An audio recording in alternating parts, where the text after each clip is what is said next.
Oke, Assalamualaikum warahmatullahi wabarakatuh. Perkenalkan, nama saya Anggi Ramadan Syadi. Di video kali ini saya akan coba untuk mengerjakan LK3, yaitu serangan tengah malam. Nah, di sini saya dicoba untuk menyelesaikan berbagai masalah yang ada. Pertama itu kita harus mewajibkan menerapkan minimal 2 lapisan keamanan. Di sini saya pakai yang API Security untuk opsi A ini. Saya menerapkan bir token JWT dan juga session token. Dan untuk yang pilihan B, di sini saya menerapkan HTTPS pada web dashboard. Nah, untuk yang bagian C ini, yang bonus tambahan, sini saya menerapkan login protection, dimana nanti si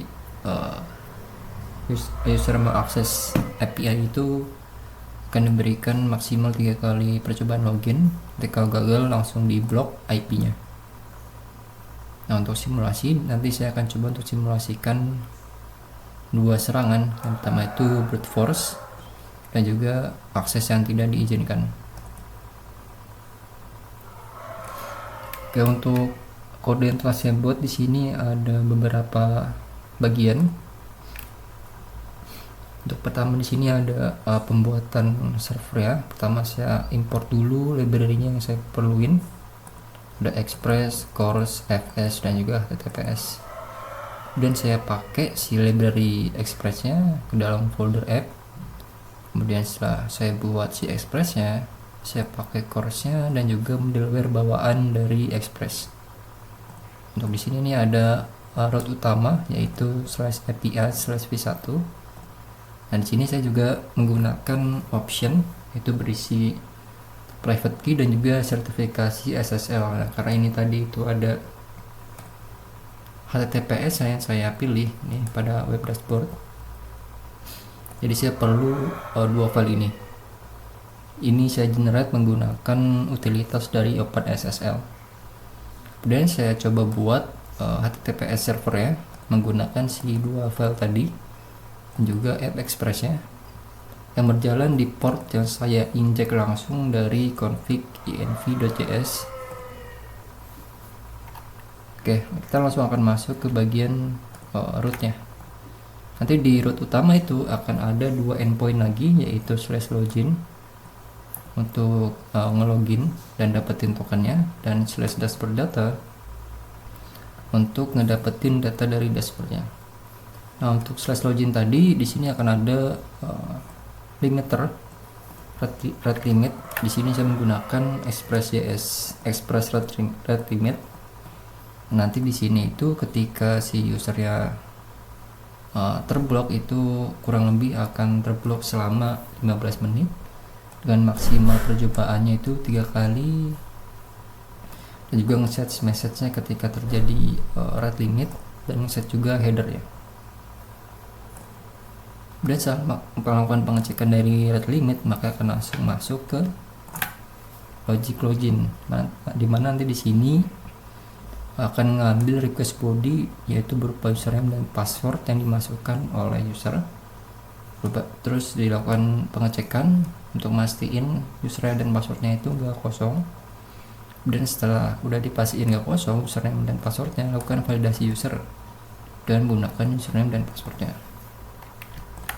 Nah, untuk validasi usernya ini, username yang diinput itu harus sama dengan AGI dan passwordnya harus 123. Nanti kalau ini matching atau sesuai, ngerespon sebuah data dari usernya yaitu user ID dan juga role. Kalau nggak berhasil maka akan return null. Oke, setelah ngevalidasi usernya, nanti akan disimpan ke dalam variable user, kemudian dilakukan pengecekan lagi, memastikan itu usernya pasti ada. Oke, kemudian setelah lakukan pengecekan mastiin usernya itu ada, nanti kalau user ada itu akan generate token gunakan si data yang telah didapetin user, yaitu user ID-nya dan juga role. Untuk nge-generate tokennya itu gampang ya, tinggal nangkap payload dari si pemanggilan si generate token tadi, kemudian di JWT send menggunakan payload yang didapat dan juga JWT secret, dan ngeset expire tokennya itu 1 hari.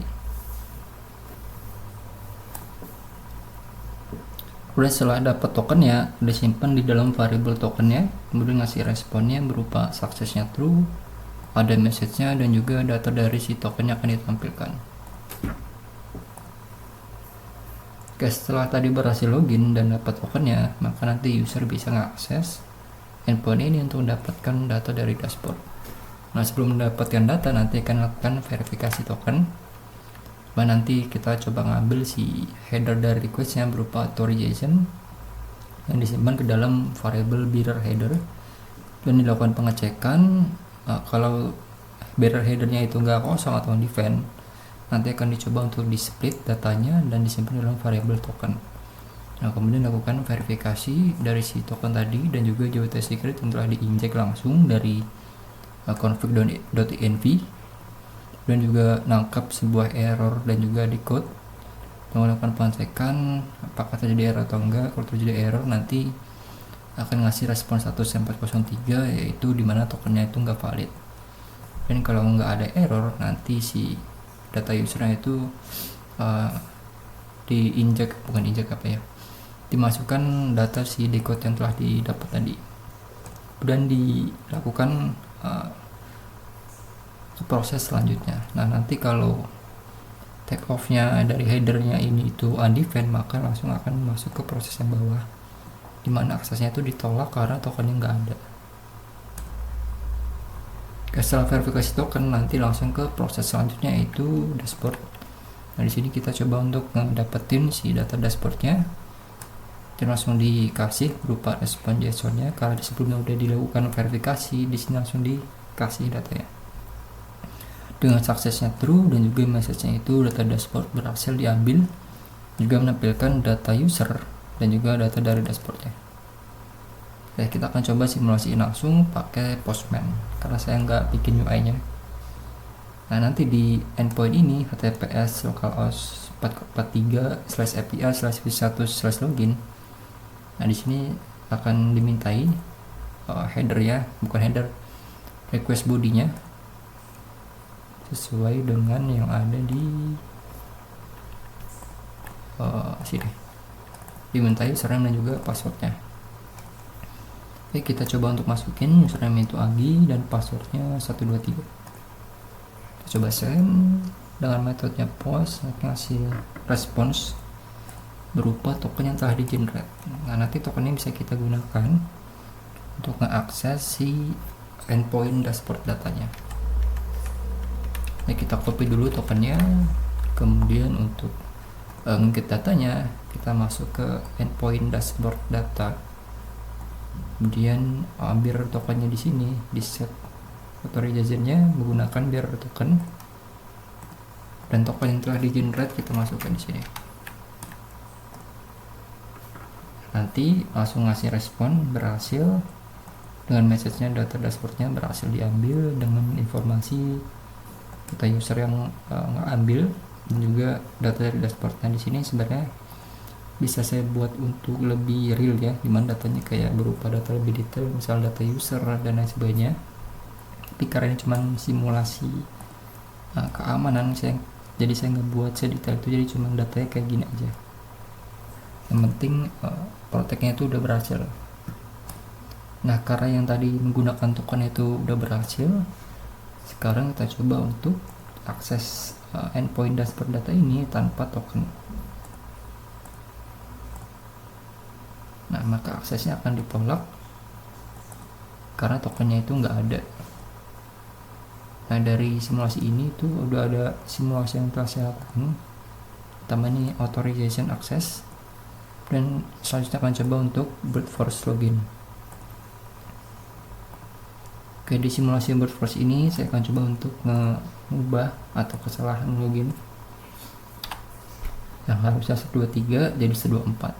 Kita coba send, karena ada respon gagal, username dan passwordnya itu salah. Kita coba lagi sampai 3 kali. Nah, harusnya nanti ketika keempat maka langsung di blok IP-nya oleh si red limit yang telah kita set sebelumnya. Oke, gagal lagi. Coba kedua Percobaan ketiga, terlalu banyak percobaan login gagal. IP-nya akan diblokir selama 15 menit dengan status kodenya itu 429. Oke, dari simulasi ini saya sudah memenuhi beberapa ketentuan di sini, yaitu brute force loginnya udah berhasil. Ketika passwordnya salah berulang itu langsung ngeblok IP-nya, dan juga akses yang tidak diizinkan. Nah, di sini tadi saya coba mengakses tanpa token dan berhasil juga nggak bisa mengakses. Oke, untuk simulasi gitu aja. Saya telah berhasil memenuhi tantangan yang ada di LK3 ini. Kurang lebih mohon maaf. Wassalamualaikum warahmatullahi wabarakatuh.